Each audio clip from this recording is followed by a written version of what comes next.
भक्ति योग 12वां अध्याय पूर्वार्ध। विवेचन आशु गोयल सर। श्रीमद् भगवद गीता के 18वें अध्याय के 68वें श्लोक में भगवान ने यह बताया, जो गीता पढ़ाएगा और इसका प्रचार करेगा वह भक्त मुझे अति प्रिय है। महाभारत में 18 पर्व है। भीष्म पर्व में अध्याय 25 से 42 में श्रीमद् भगवद गीता का वर्णन आता है। भगवान वेद व्यास जी ने महाभारत में जैसे श्री कृष्ण उवाच अर्जुन उवाच ऐसे ही लिखा है, परंतु श्रीमद् भगवद गीता में श्री कृष्ण को श्री भगवान उवाच ऐसा संबोधित किया है। गीता भगवान के श्री मुख से निकली हुई यह मंत्रमयी वाणी है। यह बहुत पवित्र है। जैसे पढ़े लिखे लोगों के शब्द भाषा अलग होती है और भाषा की समृद्धि तो उनके स्तरों पर निर्भर होती है।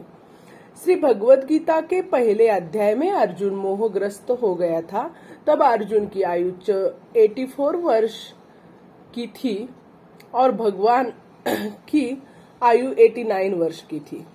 भगवान ने यह योग शास्त्र का ज्ञान विवस्वान सूरज को दिया था। विवस्वान ने मनुष्य के पिता मनु को दिया और मनु के इक्ष्वाकु को यह परम ज्ञान दिया था। अर्जुन के माध्यम से भगवान हमें भी यह ज्ञान देना चाहते हैं और यही पर गीता का प्राकट्य होता है। 12वें अध्याय से ही हम लोगों को शुरुआत करते हैं। यह प्रश्न हमारे मन में आता है क्योंकि 12वां अध्याय है, यह सबसे छोटा अध्याय है जिसमें 20 ही श्लोक है। इसके अनुष्टुप छंद भी छोटे हैं और यह भक्ति योग सिखाता है। जैसे किसी को कुछ देना हो तो थोड़ा सा ही पर अच्छा दो, इस तरह से यह अध्याय है जिसमें भगवान ने भक्त के 39 लक्षण बताए हैं। गीता हमें जीवन जीना सिखाती है। मैं अर्जुन पूछते हैं, 12वें अध्याय के पहले श्लोक में अर्जुन पूछते हैं, हे केशव, मेरे लिए क्या श्रेष्ठ है, जो आपकी सेवा में सदैव तत्पर रहते हैं या जो व्यक्ति निर्विशेष ब्रह्म की पूजा करते हैं। इन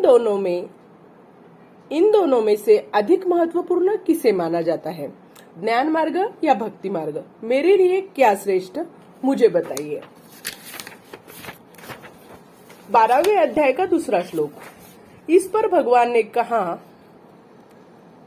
है, हे अर्जुन, जो लोग श्रद्धा पूर्वक पूर्णतया मुझ में ही लग कर मेरी पूजा करते हैं, मैं सदैव तत्पर रहते हैं करने में ही सदैव तत्पर रहते हैं। जैसे बच्चों को स्कूल में टीचर पर पूरी श्रद्धा होती है, वही यशस्वी होता है।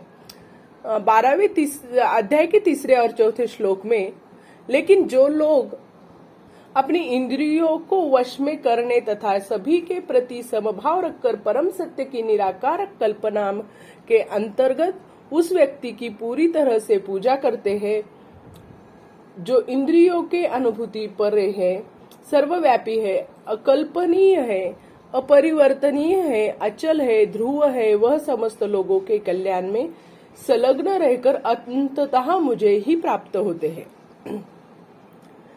मैं भगवान ने निराकार की उपासना बताई है। यह बहुत मुश्किल है। जिन लोगों को मन में परमेश्वर के अव्यक्त निराकार स्वरूप के प्रति आसक्ति है, उनके लिए प्रगति कर पाना अत्यंत कष्टदायी है।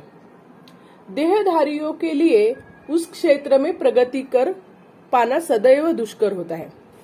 भगवान श्री राम जब मिथिला स्वयंवर के लिए गए थे, तब भगवान को देखकर जनक राजा जी जो ऐसा प्रतीत हुआ वह तो पहले ही निराकार विदेही है।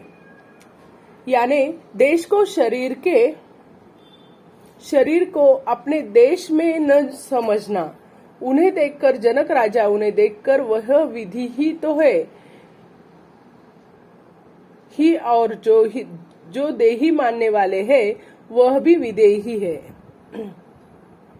राजा का जनक सोचने लगे, मेरा मन किसी को देखकर आकृष्ट नहीं होता। मैं जिनका ध्यान करता हूँ यह वही तो नहीं है।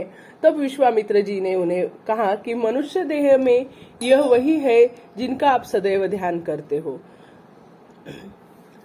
6 और 7वें अध्याय में बताया, जो अपने सारे कार्यों को मुझे मैं अर्पित करके तथा विचलित भाव से मेरी भक्ति करते हुए पूजा करते हैं, अपने चित्त को मुझ पर स्थिर करते हैं, निरंतर मेरा ध्यान करते हैं, उनके लिए हे पार्थ, जन्म मृत्यु के सागर से शीघ्र उद्धार करने वाला मैं हूँ।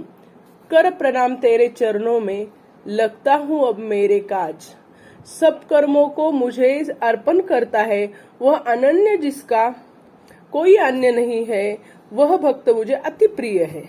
अपने चित्त को मुझ पर स्थिर करके निरंतर मेरा ध्यान करते हैं, उनके लिए पार्थ मैं जन्म मृत्यु के सागर से शीघ्र उद्धार करने वाला हूँ।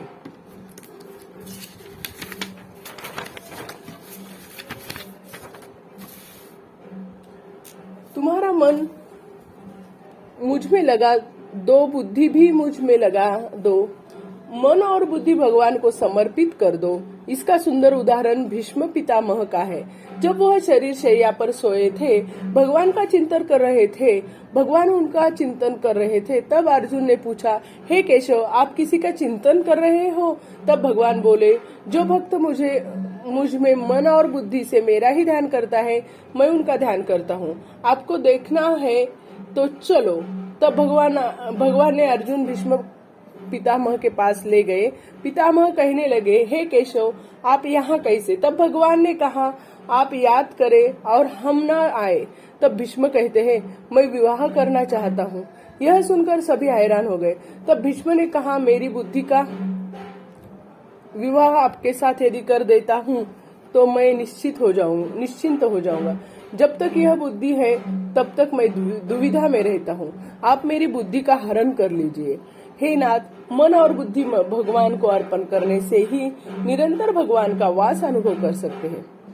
9वें अध्याय में आपके मन को अविचल भाव से मुझ पर स्थिर नहीं कर सकते, वह अभ्यास करने से ही होगा। तुम भक्ति विधि विधानों का पालन करो, इस प्रकार तुम मुझे प्राप्त करने की चाह उत्पन्न करो। ये 10वें अध्याय में, यदि आपको अभ्यास से नहीं कर सकते तो कर्म करो, वह मुझे ही अर्पण करो, वह पूर्ण अवस्था में प्राप्त हो जाएगा। यदि तुम मेरे इस भावनामृत में कर्म करने से असमर्थ हो तो तुम कर्म से समस्त फलों का त्याग कर कर्म करने का तथा आत्मस्थित होने का प्रयत्न करो। कर्तव्य कर्मों को नहीं छोड़ना है, किंतु कर्मों के फल ही आसक्ति ना रखो। मन को ना जानकर, 12वें श्लोक में, मन को ना जानकर यदि तुम वह अभ्यास नहीं कर सकते तो ज्ञान के अनुशीलन में लगे रहो। लेकिन ज्ञान से श्रेष्ठ ध्यान है और ध्यान से श्रेष्ठ कर्मों के फलों का परित्याग है। ऐसे त्याग से मनुष्य को मन शांति प्राप्त हो सकती है।